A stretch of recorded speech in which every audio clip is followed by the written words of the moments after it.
As you see us here, we are the lawyers of Waziri Echesa. What is the other name? Rashid. Sorry, let's start. As we are here, we are lawyers of Rashid Echesa, former minister in the former government.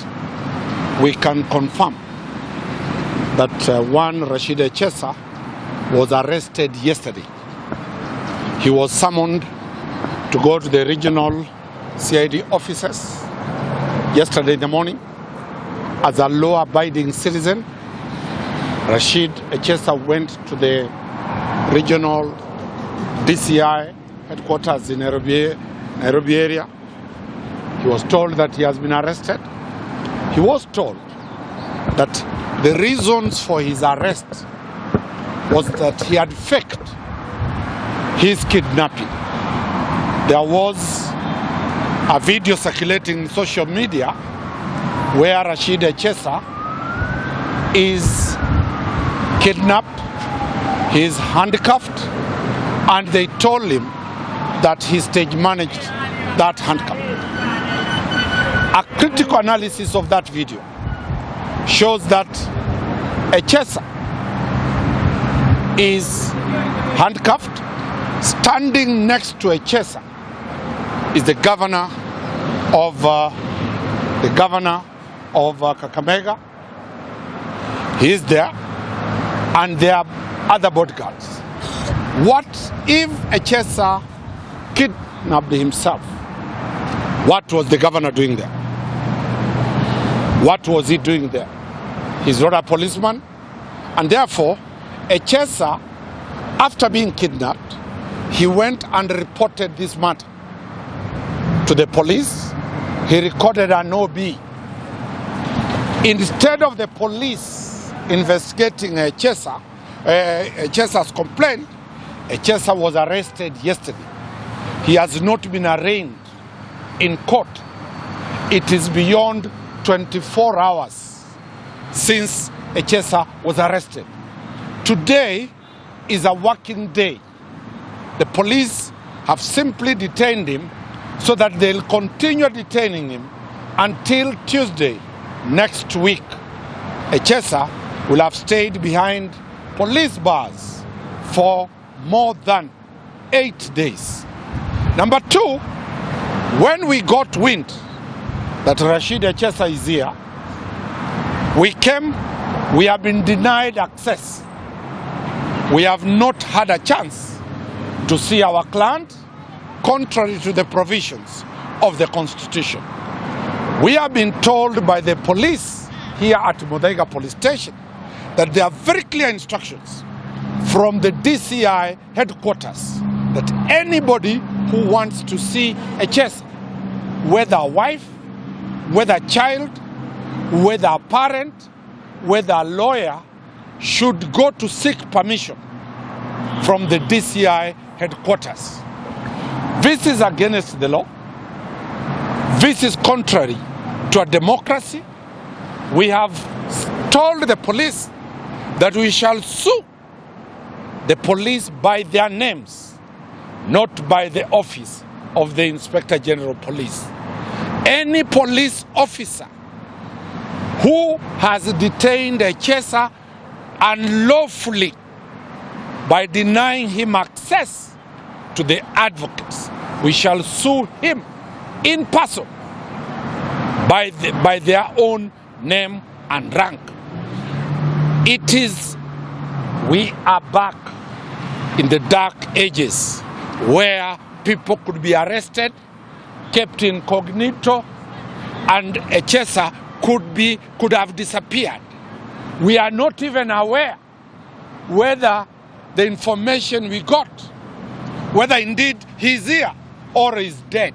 We don't know, because as lawyers, we cannot confirm that Echesa is alive.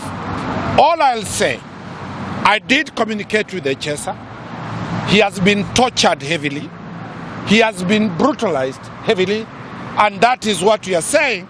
It is now back to the old age where torture, which was removed from the statute, has been brought back. were holding somebody. Incommunicado has come back where the world cannot know that Echesa, a former cabinet minister, can be held incommunicado. So that is the position. From here we'll go to the DCI to seek clarification. Who has detained Rashid Echesa? Under which law that they have detained Echesa without him being allowed the right to access his advocate? My brother, Mr. Cliff Umbeta. The dark days that we are talking about are now back with us. You can see the recent trend has been that people have started disappearing and appearing later dead. Some of them have never been traced. Remember, the president said clearly that the days of detaining people and extrajudicial killings are over. But then let's question again, are they really over? Because today what we are seeing is a repeat and a performance of the same thing. The reason why we have fundamental rights is very simple. To prevent such excesses whereby a person cannot be seen, or a person cannot be visited, or a person does not enjoy his fundamental rights. Does Echesa have fundamental rights? Yes. And therefore, does he have a right to a lawyer? Yes. But what has happened here? The lawyers have been denied the right to see him, and he has been denied this right to actually see him and see his family. His family cannot see him. He cannot be visited. We don't know whether he needs food, whether he needs medication. Actually, we do not know whether he's alive. Is there a reason as to why they are preventing him from being seen? Do they want so that the injuries that he has suffered as a result of the torture to heal? Why are they going to keep him for 7 to 8 days? Is there something that they are preventing? This is the old days tricks, whereby you are injured, you are hurt, and then they let you heal and they say there are no marks. Remember, it is also unlawful for you to take an order from your senior officer unlawfully and follow it up. You are supposed to deny or refuse an unlawful order. So when these policemen here in Muthaiga police station, fearing the DCI, are told do not allow these people to see the client, then somebody must pay the price. It's those days of hiding the issue behind the police force and saying, oh, it is the police, it's the government, take us to court, are over. We are taking the names of each and every officer, the ones who have booked him in the OB, the ones who are here currently, so that we know who is ultimately responsible for the unlawful order. Here, straight away, we go there. From there, we find out, we see who we are going to meet, we see whether we are going to be given a chance to talk to him or to see him. But remember, if he was arrested yesterday, 24 hours later he has not been taken to court. His fundamental rights have been curtailed. So why do they want to keep him until Tuesday? Can that be fair? Something is wrong with the with the justice process in this country. It has to stop. Any question? It is said that he stage managed his kidnapping or his abduction. And we have provided the tape of what he is alleged to have committed. It is not humanly possible that anybody can abduct himself, handcuff himself, then he is captured by video with the governor of Bungoma, of Kakamega being present. It can't be possible. That is what we are saying. This is trying to sanitize an offense that was likely to have been committed. Had that tape clip not come out, Echesa was supposed to have been killed.